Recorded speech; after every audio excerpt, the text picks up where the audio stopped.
नमस्कार। समास चल रहे हैं आपके। समास के दो तो हो चुके हैं आपके, अव्ययीभाव समास हो चुका है और तत्पुरुष हो चुका है। ये सेकंड पार्ट है जिसमें आपके दो समास और करेंगे। तो पहले वाला वीडियो देखने के बाद आगे वाले वीडियो पे आइए। देखो, समास का तीसरा प्रकार है कर्मधारय समास। कर्मधारय समास। एक तो ये भी ध्यान रखना है कि कर्मधारय समास को गुणवाचक विशेषण भी कहते हैं। इसको गुणवाचक विशेषण भी कहते हैं। इसका मतलब ये हुआ कि एक समास के साथ में एक विशेषण का टॉपिक भी क्लियर हो रहा है, क्योंकि विशेषण के जब हम आगे प्रकार पढ़ते हैं उसमें एक प्रकार गुणवाचक का भी आता है और दुनिया में 80% गुणवाचक विशेषण का प्रयोग होता है, बाकी 20% बाकी वाले प्रकार का होता है। तो कर्मधारय समास मतलब गुणवाचक विशेषण, और गुणवाचक विशेषण का मतलब क्या है कि कर्मधारय समास। अब देखो, सबसे पहले इस समास की परिभाषा पूछी जाती है। हो सकता है कि आपको परिभाषा ही पेपर में पूछ ले, तो फिर क्या करोगे? तो कर्मधारय समास के अंदर एक विशेषण होता है और एक विशेष्य है। आपको पता होना चाहिए जो विशेष्य है वो है क्या? वो संज्ञा है। और जो संज्ञा की विशेषता बताते हैं उसे क्या कहते हैं? उसे विशेषण कहते हैं। वापस देख लीजिए एक बार।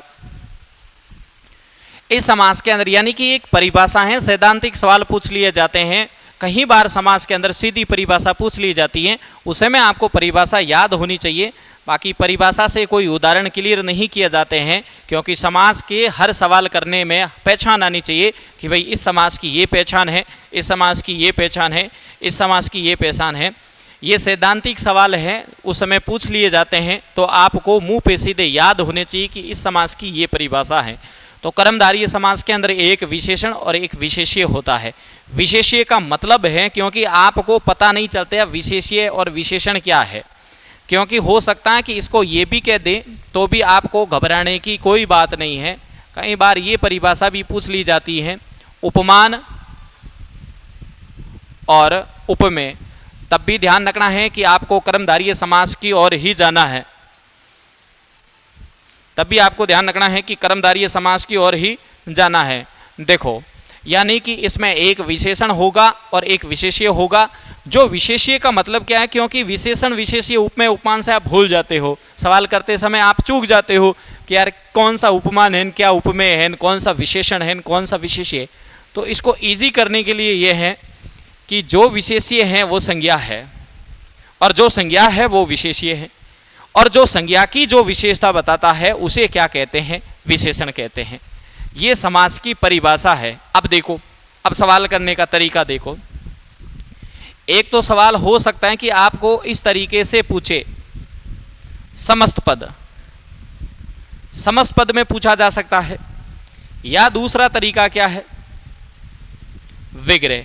आप इतना भी समझ लोगे ना तो भी सवाल हो जाएंगे, ध्यान रखना। समस्त पद और विग्रह। समस्त पद का मतलब बने हुए समास में कैसे आप पता करोगे कि ये कर्मधारय समास है?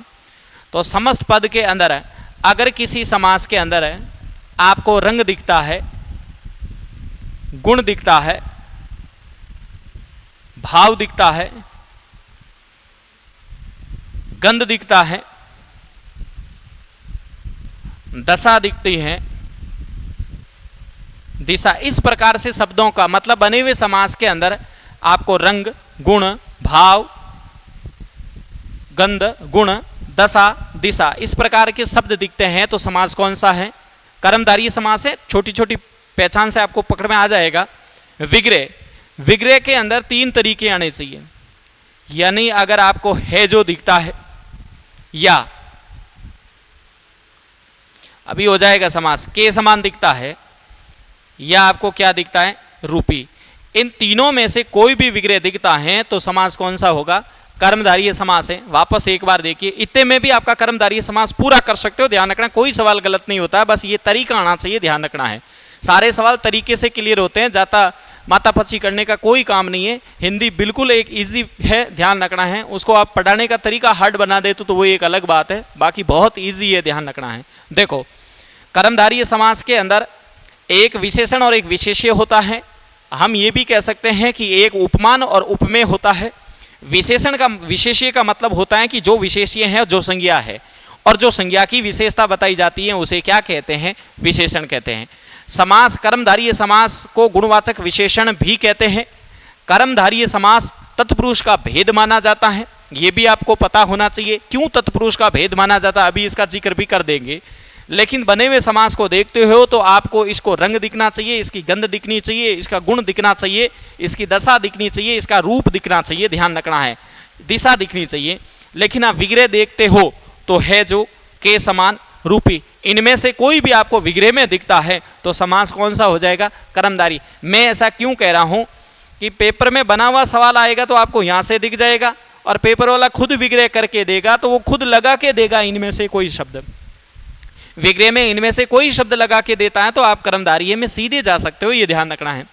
फिर भी इन तरीकों से भी नहीं बैठ रहा है तो और तरीका देखो, ये संज्ञा है, इस संज्ञा से आप क्वेश्चन करोगे 3। कैसा, कैसी और कैसे, ये 3 क्वेश्चन संज्ञा से करने हैं। और जैसे ही आपको ध्यान रखना उत्तर मिल जाता है, जैसे ही उत्तर मिल जाता है समास कौन सा है? कर्मधारय है, वो उदाहरण कहां चला जाएगा? गुणवाचक में चला जाएगा। अब देखो आगे करते हैं, आपको आराम से समझ में आ जाएगा, ध्यान रखना है। देखो, जैसे उदाहरण आया,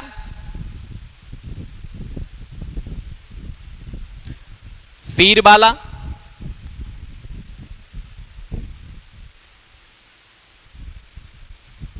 वीर पुरुष,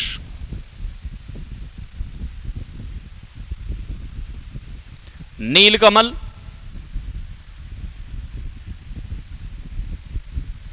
नीला आकाश,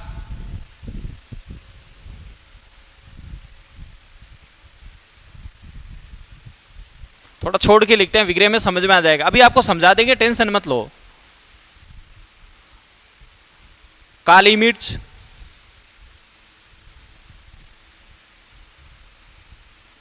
महासागर, महापुरुष, महात्मा, अधमरा। अब इतने भी उदाहरण बहुत है, देखो समझ में आ जाएगा। अब जैसे ये बने हुए समास आपको दिख रहे हैं, एक दो और अच्छे उदाहरण है, जैसे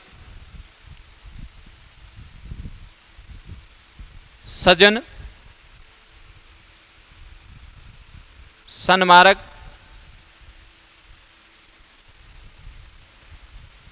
भला मानस। देखो बिल्कुल इजी है।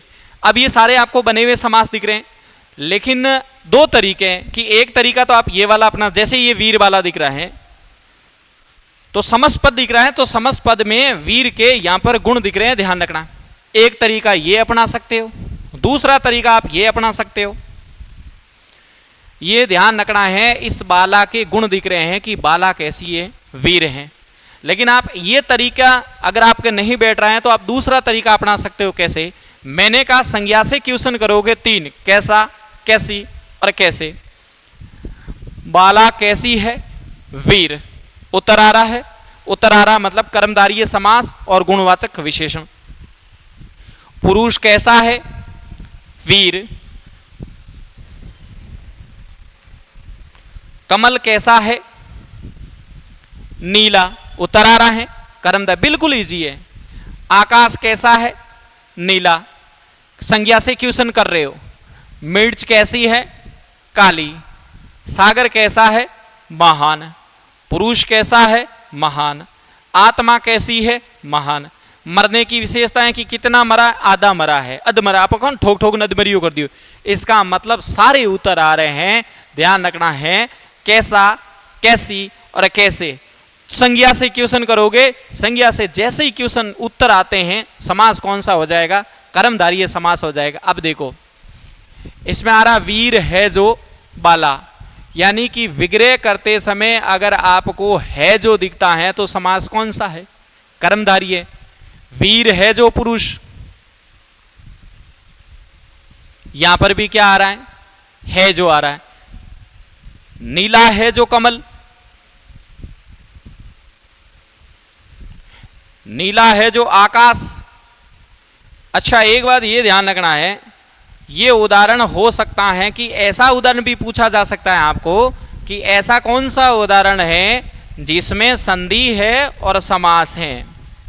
तो ये ध्यान रखना है, इसमें संधि भी है और समास भी है। क्यों? क्योंकि ये दीर्घ संधि का उदाहरण भी बनता है और समास में भी जाता है। तो ऐसा सवाल भी पूछा जा सकता है कि निम्न में से कौन सा विकल्प है जिसमें संधि और समास दोनों है, तो उस समय आपको उत्तर क्या करना है? नीला आकाश करना। बिल्कुल इजी है, ध्यान रखना है। अच्छा देखो, विग्रह में तो कुछ भी नहीं करना है, केवल आप है जो पे चले जाओ, आपको उत्तर मिल जाएगा। ध्यान रखना है, क्योंकि वहां पर आपको उत्तर ही ढूंढना होता है और कुछ नहीं करना। उत्तर ढूंढना भी नहीं होता है, उन चार में से एक को पहचानना होता है और बिल्कुल इजी तरीके से पहचान लेते हो। ऑप्शन बाकी वाले कट जाते हैं, ये ध्यान रखना है।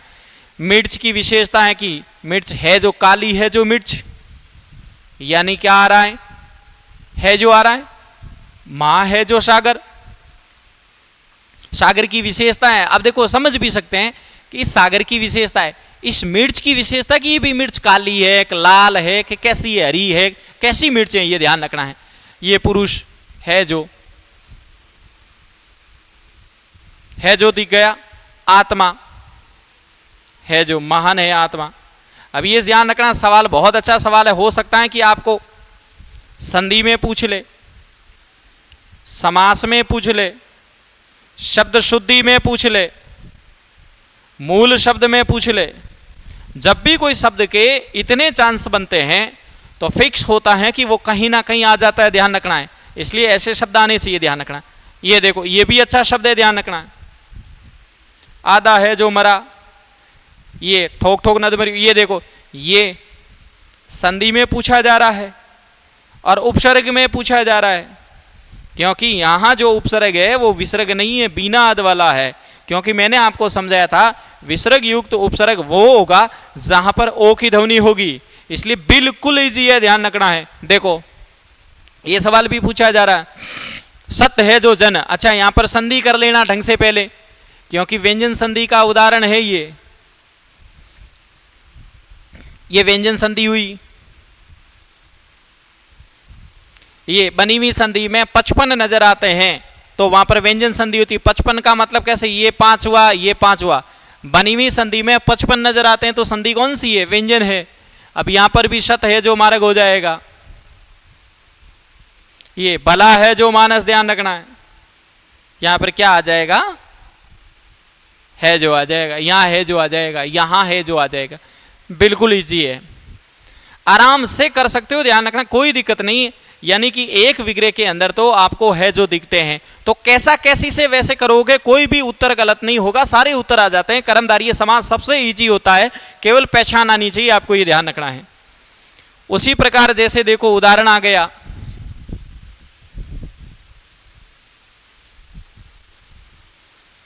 कमल नयन आ गया, चंद्रमुख आ गया,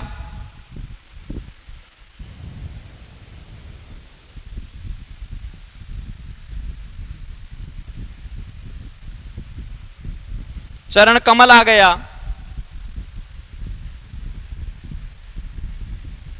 भवसागर आ गया,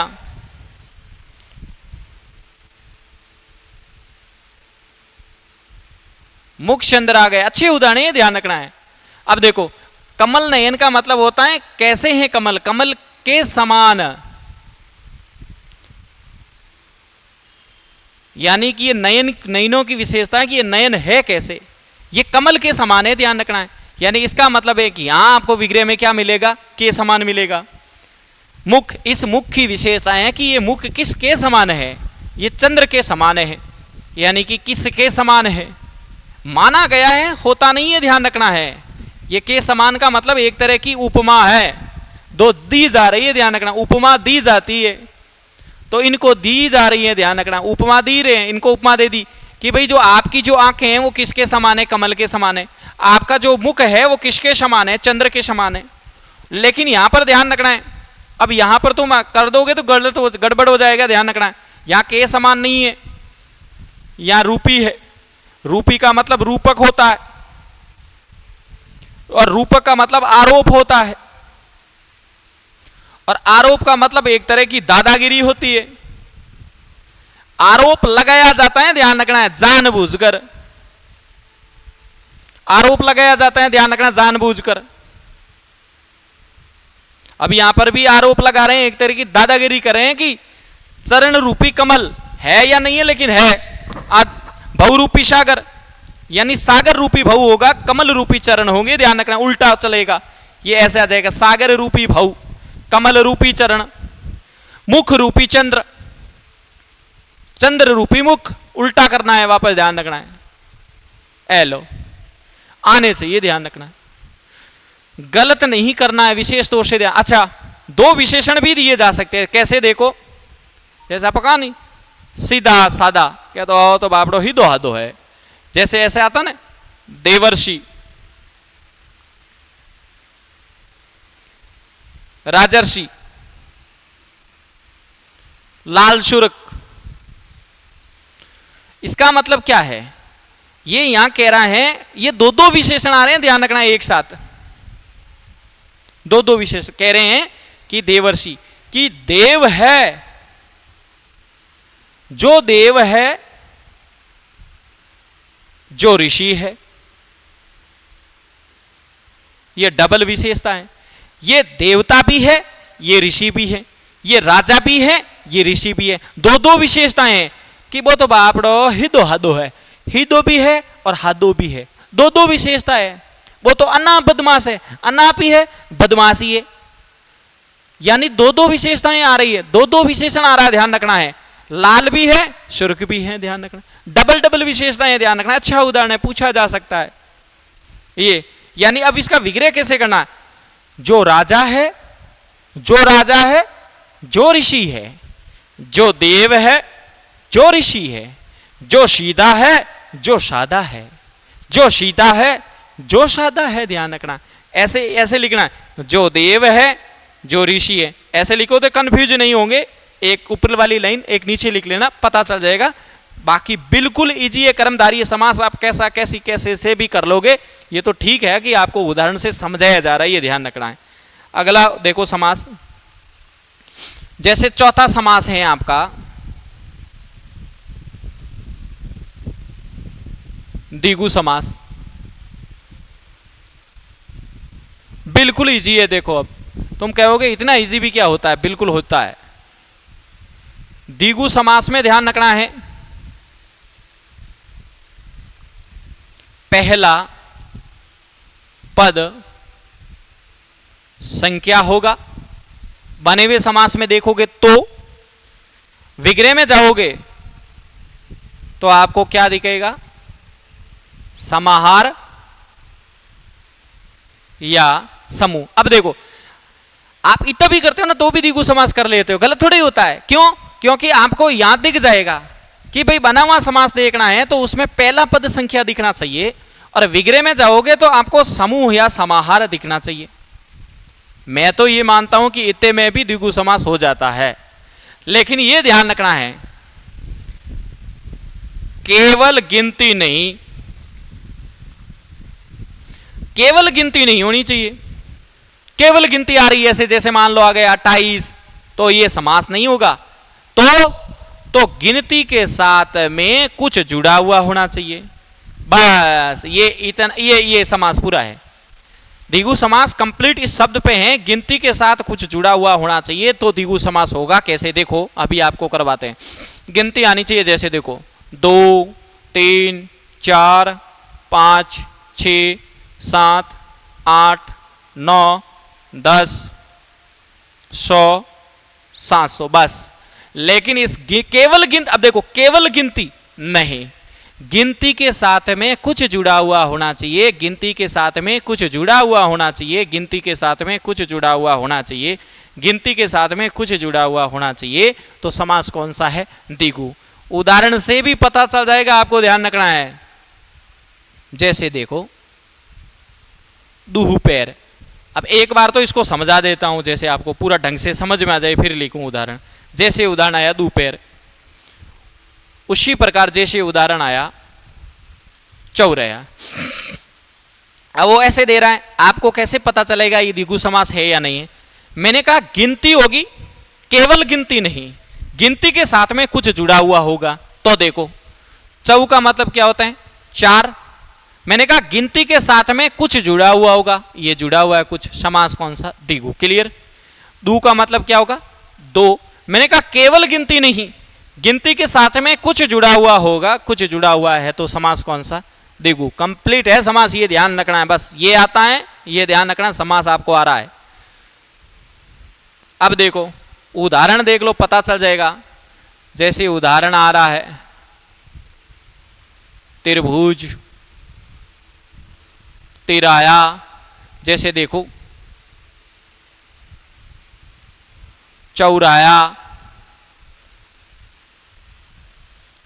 चौमासा, चौपाया, कुछ भी ले लो यार।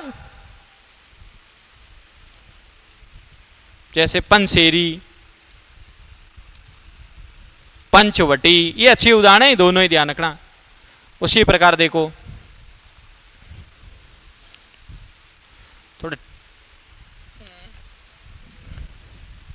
जैसे देखो 6 माही, उसी प्रकार देखो तिमाही। जैसे 7 में 7 गिनती के साथ कुछ जुड़ा हुआ होना चाहिए। सप्ताह गिनती के साथ में कुछ जुड़ा हुआ होना चाहिए। अष्टसिद्धि गिनती के साथ में कुछ जुड़ा हुआ होना चाहिए। नवरत्न, दशक, शताब्दी गिनती के साथ कुछ जुड़ा हुआ होना चाहिए। सतसई बहुत अच्छा उदाहरण है, पूछा जाता है, ध्यान रखना है। अब देखो, अब ये कोई भी आए, ये आने कोई जरूरी नहीं है, ध्यान, कोई भी आए कर लो। क्यों? गिनती के साथ में कुछ जुड़ा हुआ है, गिनती के साथ में कुछ जुड़ा हुआ है। 3 गिनती है, कुछ जुड़ा हुआ है। 4 गिनती है, कुछ जुड़ा हुआ है। 4 गिनती है, कुछ जुड़ा हुआ है। 4 गिनती है, कुछ जुड़ा हुआ, केवल गिनती नहीं। 5 गिनती है, कुछ जुड़ा हुआ। 5 गिनती है, कुछ जुड़ा हुआ। 6 गिनती है, कुछ जुड़ा हुआ। 3 गिनती है, कुछ जुड़ा हुआ है। सप्त अहन, तोड़ते ही ध्यान रखना, 7 अहन 7 दिन होते हैं, दीर्घ संधि में चला जाता है, ध्यान रखना है। अष्ट 8 सिद्धि गिनती के साथ कुछ जुड़ा। 9 गिनती के साथ में कुछ जुड़ा हुआ। 10 अक 100 सत धन अवधि गिनती के साथ कुछ जुड़ा। 700 गिनती के साथ में कुछ जुड़ा हुआ, गिनती के साथ में कुछ जुड़ा हुआ है, तो द्विगु समास है। केवल गिनती ही आ रही है, कुछ भी जुड़ा हुआ नहीं है, तो द्विगु समास नहीं होगा। वो समास आपके द्वंद्व में चला जाएगा, उसका जिक्र आगे कर देंगे जिस समय द्वंद्व आएगा। अभी द्विगु आपको आना चाहिए इस तरीके से। अच्छा, विग्रह में जाते हो तो क्या करना है? कुछ भी नहीं करना। ये 3 भुजाओं का समूह, समाहार या समूह में से एक ही आएगा, ध्यान रखना। ये ग्रुप होता है, ध्यान रखना है। जब भी कोई ये अब देखो तीनों भुजाएं जुड़ी हुई है, जुड़ी हुई चीज होती है, वहां पर समाहार आता है। और जो चीज समूह में है, जैसे अब देखो नवरत्न एक समूह में है, तो यहाँ पर नवरत्न, जैसे नवरत्नों का समूह होगा, ध्यान रखना है। लेकिन ये त्रिभुज, ध्यान रखना, तीनों भुजाएं जुड़ी हुई है, तीनों भुजाएं जुड़ी हुई, तो यहाँ समाहार होगा, ध्यान रखना है। 3 भुजाओं का समाहार, ध्यान रखना। 4 राहों का, ध्यान रखना है। 4 राहों का समूह, ध्यान रखना है। ऐसे करना है। पंचवटी 5 वटों का, ध्यान रखना है। अब 5 वट वृक्ष जुड़े हुए हैं, ध्यान रखना, तो वहां पर वो समाहार हो जाएगा। वैसे ध्यान रखना है, पेपर वाला आपको खुद विग्रह करते तो वहां तो पहचाना, वो खुद करके देगा। इसमें समाहार समूह आपको तो ये पहचानना है, समाहार समूह आए तो द्विगु समास है। और बने हुए शब्द में देखते हो तो गिनती के साथ में कुछ जुड़ा हुआ आ रहा है, तो समास कौन सा हो जाएगा? आपका द्विगु समास हो जाएगा। बिल्कुल इजी है, ध्यान रखना है। अब देखो, आप इसको ध्यान रखना है कि ऐसी एक वजह आई थी, एक तत्पुरुष था, एक कर्मधारय था और एक द्विगु था। एक उदाहरण है आपको यहां समझाने की कोशिश करता हूं। राजपुत्र, नीलकमल, पंचरत्न। शुरुआत में हम पढ़ रहे थे कि पद प्रमुखता की दृष्टि से समास के कितने प्रकार हैं? 4 प्रकार है। अब 4 से 6 क्यों हुए, 6 से 4 क्यों, वो बात यही समझ में आती है। क्यों? क्योंकि तत्पुरुष समास करवा दिया मैंने, कर्मधारय करवा दिया, द्विगु करवा दिया। क्योंकि इसको कर्मधारय तत्पुरुष भी कहते हैं, इसको द्विगु तत्पुरुष भी कहते हैं। अब कहते क्यों हैं? क्योंकि तीनों जो समास हैं, तीनों समास के अंदर ही दूसरा पद प्रमुख है, दूसरा पद प्रमुख है। और दूसरा पद प्रमुख होने की वजह से ही तत्पुरुष समास के ये भेद माने जाते हैं, कर्मधारय और द्विगु। कैसे? देखो, अब देखो, राजपुत्र शोरा है तो ये पहला देखो एक पद और ये 2 पद है, एक पद ये 2 पद है, एक पद 2 पद, ये 2 पद है। अब अगर ये वाला प्रमुख होगा तो ये दूसरा है, ये वाला प्रमुख होगा तो ये पहला है। अब प्रमुख होगा वो क्रिया के अकॉर्डिंग पता चल जाएगा। राजपुत्र शोरा, तो राज थोड़ा ही शोरा है, पुत्र शोरा है, मतलब है कि दूसरा पद प्रमुख है। नील कमल खिल रहा है, नील थोड़ा ही खिल रहा है, कमल खिल रहा है, मतलब दूसरा पद प्रमुख है। पंच रत्न मिल गए, पंच थोड़े ही रत्न मिल गए, ध्यान रखना, मतलब दूसरा पद प्रमुख है। इसका मतलब ये हुआ कि तत्पुरुष समास, कर्मधारय समास, द्विगु समास, तीनों समासों के अंदर ही दूसरा पद प्रमुख है। और जिस समास में दूसरे पद प्रमुख है, इसलिए ध्यान रखना है पद प्रमुखता की दृष्टि से 6 से 4 क्यों हो रहे हैं, ये वजह आपके सामने। क्योंकि इन तीनों समासों में दूसरा पद ही प्रमुख है। जब दूसरा पद ही प्रमुख है तो ये दोनों जो समास होंगे वो तत्पुरुष समास के उपभेद कर लिए जाएंगे। तो ध्यान रखना है आपके, ध्यान रखना, तत्पुरुष समास क्लियर हो चुका है, अव्ययी भाव समास क्लियर हो चुका है, कर्मधारय समास क्लियर हो चुका है, द्विगु समास क्लियर हो चुका है। 4 समास आपके क्लियर हो चुके हैं। तीसरा जो पार्ट लेके आएंगे उसमें आपके द्वंद्व समास और बहुव्रीहि समास क्लियर करेंगे और वहां पर कुछ विशेष जो उदाहरण होंगे उनको लेंगे। उसके बाद में आपके समास वाला टॉपिक जिंदगी के लिए गया। कोई सवाल आएगा आप कर लोगे, बस काट काट के तरीका आना चाहिए समास करने का। ठीक है।